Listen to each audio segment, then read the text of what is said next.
आदरणीय सैयद गौस अशरफ जी से आप आए, आदरणीय बहन कुमारी मायावती जी के दीर्घायु होने की कामना करते हुए अपनी बात रखने का काम करें। आदरणीय गौस अशरफ जी।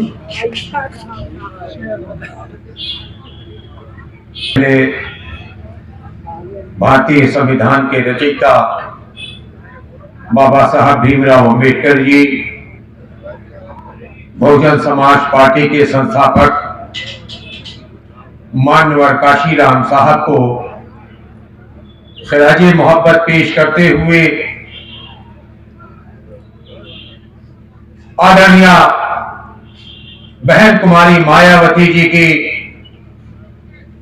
लंबी उम्र की दुआ करते हुए आज आदरणीय बहन जी के जन्म दिवस समारोह के शुभ अवसर पर उपस्थित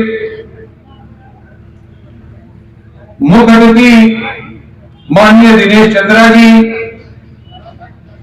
पूर्व मंत्री, पूर्व नेता विधान परिषद, मुख्य जोन इंचार्ज देवनी पाटन मंडल के साथ साथ माननीय प्रदीप भारती जी, मुख्य जोन इंचार्ज अयोध्या,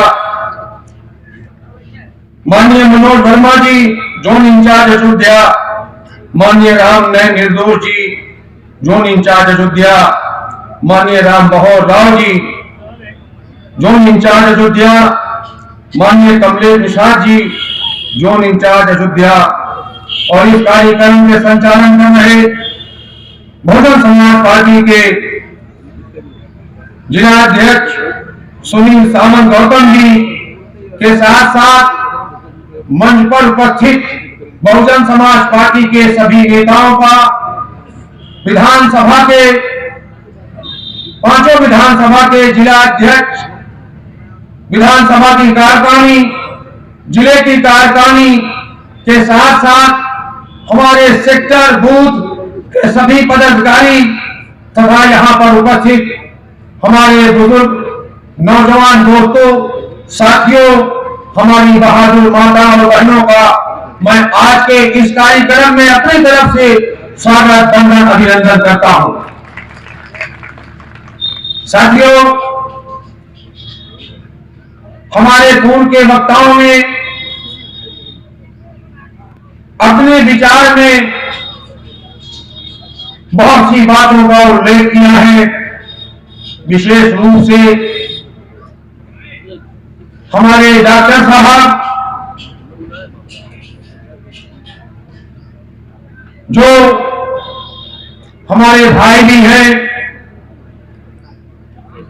और जलालपुर से हमारे बहुजन समाज पार्टी के प्रत्याशी रहे और हमारी बड़ी बहन आलापुर विधानसभा से चुनाव लड़ चुकी केली गौतम जी भी यहां पे उपस्थित है। मैं उनका भी स्वागत करता हूं। दोस्तों, डॉक्टर साहब ने सिर्फ अपने जज्बात का ही इजहार नहीं किया, बल्कि सच्चाई को बयान करने का काम किया और एक ऐसी नस को दबाया कि शायद कुछ लोगों को अच्छा ना लगे, मगर एक ये जमीनी हकीकत है। हमारे नेता बड़े भाई दिनेश चंद्रा जी यहां पे मौजूद हैं। बहन जी के नुमाइंदा के रूप में हम अपनी बातों को आपके समक्ष इस वजह से रखते हैं कि आप इन बातों का उल्लेख आदरणीय बहन कुमारी जी को के सामने रखकर हमारी समस्याओं का निदान करेंगे। अभी एक साल भी नहीं हुआ, चाहे हमारे कटेरी के प्रत्याशी हो, चाहे हमारे अकबरपुर के प्रत्याशी रहे हो, हम देख रहे हैं कि लगातार मीटिंग से भी गायब रहते हैं और आज बहन जी का जन्म दिवस है, आज भी वो उपस्थित नहीं है। मैं चाहूंगा कि आप इसको संज्ञान में लेकर त्वरित इस पे कार्रवाई करते हुए सही और उचित निर्णय लेने का काम करें, ताकि कोई भी बहुजन समाज को ठगने का काम न करे। मैं साथ ही साथ ये बताना चाहता हूं कि बहुजन समाज पार्टी सिर्फ पार्टी नहीं है, बल्कि बहुजन समाज पार्टी एक मिशन है। कोई विधायक रहे या न रहे, ये मिशन चलता था, चलता है और सदैव चलता रहेगा। मैं अपने बुजुर्गों से, नौजवान साथियों से, अपनी बहादुर माताओं बहनों से कहना चाहता हूं कि आप 3 पर्व ऐसे मनाते हैं, चाहे हमारे बाबा साहब की जयंती का अवसर हो, चाहे बाबा साहब के पूर्णिमा दिवस का अवसर हो, चाहे मानवर काशीराम साहब के पूर्णिमा दिवस का अवसर हो, और चाहे बहन जी के जन्मदिन का अवसर हो। आज हमारे बहुजन समाज के लोग ये प्रतीक्षा करते हैं कि विधानसभा का पदाधिकारी या विधानसभा का विधायक या प्रत्याशी हमारे सेक्टर में गाड़ी भेजे तो हम अकबरपुर मुख्यालय पहुंचे। अरे कोई पदाधिकारी गाड़ी पहुंचाए ना पहुंचाए, हर बहुजन के लोगों, हर घर से 10-10 रुपया अगर आप लीजिएगा तो एक नहीं अनेक बार इकट्ठा हो जाएगी, आपकी मोहब्बत खत्म हो जाएगी। जब हम मिशन चला रहे हैं तो घर घर द्वारे द्वारे जाकर आप 1-1 रुपया 2-2 रुपया इकट्ठा कीजिएगा, 5 रुपया 10 रुपया इकट्ठा लीजिएगा, तो मैं चैलेंज करता हूं हर बूथ से एक गाड़ी हमारी नजर आएगी। आपको किसी नेता के सामने हाथ फैलाने की जरूरत नहीं है। नेताओं को यह एहसास कराइए, आप बताइए कि अरे नेताओं, तुम बहुजन समाज से हो, नेताओं से बहुजन समाज नहीं। मैं गर्व करता हूं, मेरी धर्म पत्नी टांडा विधानसभा से विधानसभा का चुनाव लड़ी, मगर मुझे गर्व है कि बहुजन समाज पार्टी की लाज अगर किसी ने बचाई है तो हमारे दलित समाज के लोगों ने बचाई। मगर अफसोस कि आदरणीय बहन कुमारी मायावती जी ने जो जन कल्याण के काम किए हैं, सब समाज के लोगों ने उसे भुलाने का काम किया। मैं चैलेंज करता हूं, सन 1952 से लेकर 2022 तक का कि आदरणीय बहन कुमारी मायावती जी की पूर्ण बहुमत की सरकार में जितने काम हुए हैं, किसी भी सरकार में या किसी भी मुख्यमंत्री ने उतने काम नहीं किए।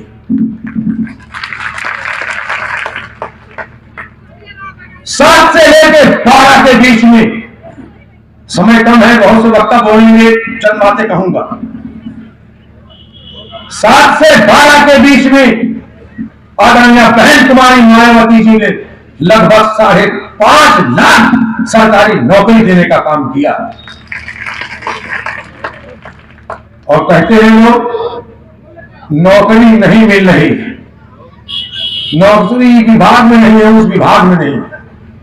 मैं आपको बताना चाहता हूं, धन्य बहन कुमारी मायावती जी, जब उनको नौकरी देने का, जनता का भला करना था, जन कल्याण के लिए श्री बहन कुमारी मायावती को काम करना था, तो उन्होंने 1,08,000 सफाई कर्मी के रूप में आपके वहां देने का काम किया। और हर गांव में एक सफाई कर्मी है, एक सफाई कर्मी लगभग आज की तिथि में 35 से 40,000 रुपए की तनख्वाह पा रहा है।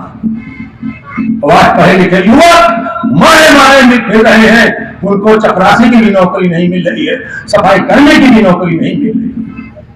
वहीं दूसरी तरफ हमारे मुस्लिम समाज को भी सोचने का काम है कि आदरणीय बहन कुमारी मायावती के शासनकाल में 169 मदरसों को एडेड कर दिया, 5,000 से ऊपर उर्दू टीचर रख दिया, अल्पसंख्यक कल्याण विभाग बनाया, पूरे भारत में अरबी फारसी यूनिवर्सिटी लखनऊ के धरती पर बनाकर देने का काम किया।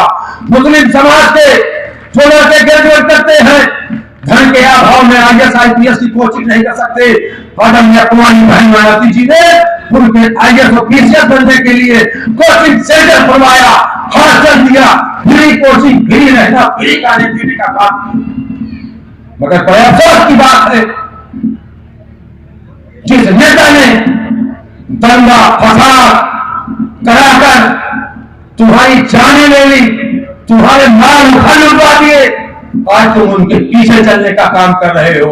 और जो नया की देरी है, आदरणीय प्रेम कुमारी मायावती के शासनकाल में संपूर्ण उत्तर प्रदेश में एक भी दंगा और फसाद नहीं हुआ। जहां तक विकास की बात है, आदरणीय बहन कुमारी मायावती जी के विचार पे जब आप जाएंगे, एक नेता बहुत चिल्लाते हैं कि हमने एक्सप्रेसवे बनवाया, तो दूसरा कह रहा मैं भी बनवा रहा हूं। वास्तविकता तो यह है कि उत्तर प्रदेश की पावन धरती पर सबसे पहला एक्सप्रेसवे आदरणीय बहन कुमारी मायावती जी ने यमुना एक्सप्रेसवे बना के दिया। यह विचार दिया बहन जी ने कि कैसे एक्सप्रेसवे बनाए जाते हैं। और आज भी सबसे अच्छा और सबसे सुंदर एक्सप्रेसवे यमुना एक्सप्रेसवे है, जो बहन कुमारी मायावती जी ने बना के दी। लोग मेट्रो की बात करते हैं, मेट्रो उत्तर प्रदेश के अंदर सबसे पहले आदरणीय बहन कुमारी मायावती जी ने देने का काम किया, जो नोएडा से दिल्ली के बीच में चल रही है। उसके बाद आज लखनऊ में दिखाई पड़ रही। अब आप आइए, विकास कैसे किया जाता है। धन्य बहन कुमारी मायावती जी, आपके जनकल्याण से कि मैंने देखा है प्रधानों को घूमते हुए कि भैया मोरा भी गांव अंबेडकर ग्राम घोषित करवाई। अंबेडकर गांव के लिए मारे मारे प्रधान जी फिर रहे थे, क्योंकि वो जानते थे कि जैसे ही अंबेडकर ग्राम घोषित होगा, गांव की सड़कों का उद्धार हो जाएगा, गांव में नालियां बन जाएगी, गांव में लाइटें लग जाएंगी। हर कोई ये चाहता था कि अंबेडकर ग्राम घोषित हो जाए। धन्य है बहन कुमारी मायावती जी कि लाखों ग्रामों को अंबेडकर ग्राम घोषित करके ग्राम सभाओं का विकास करने का काम किया। अब आप आ जाइए, बड़ा शोर हो रहा है, प्रधानमंत्री जी प्रधानमंत्री आवास दे रहे हैं। हमारे प्रधानमंत्री जी भी श्री बहन कुमारी मायावती जी की नकल रखते।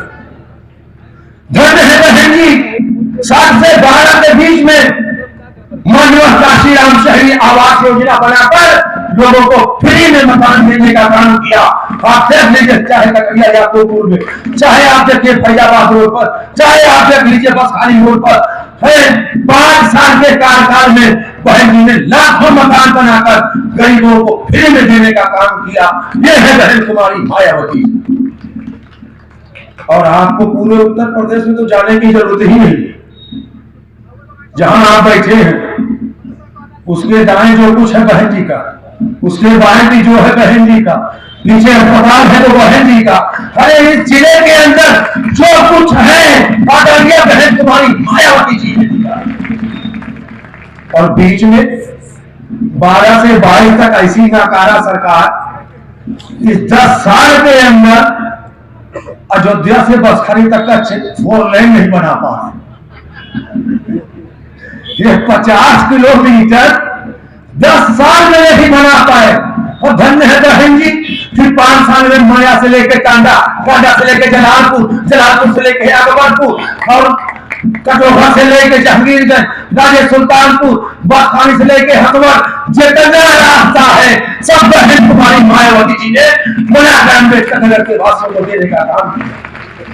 चाहे मेडिकल कॉलेज हो, इंजीनियरिंग कॉलेज हो, ITI हो, पॉलिटेक्निक हो, बालिका इंटर कॉलेज हो, जितने भी बालिकाओं को साइकिल देने का काम, वजीफा देने का काम।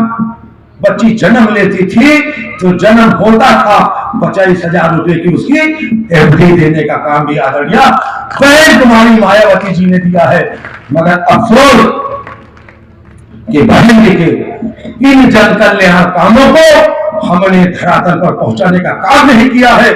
मैं अपने मुख्य अतिथि जी से कहूंगा कि लोगों को ड्यूटी लगाकर बहन जी के द्वारा किए गए कार्यों को समाज के हर वर्ग में, हर समाज के लोगों तक पहुंचाने का काम करेंगे। मैं आपको वादा करता हूं और विश्वास दिलाता हूं, मेरे ऊपर जो भी जिम्मेदारी होगी उसे 100% करने का काम करूंगा। इन्हीं शब्दों के साथ अपनी वाणी को विराम देता हूं। जय हिंद, जय भारत, खुदा हाफिज।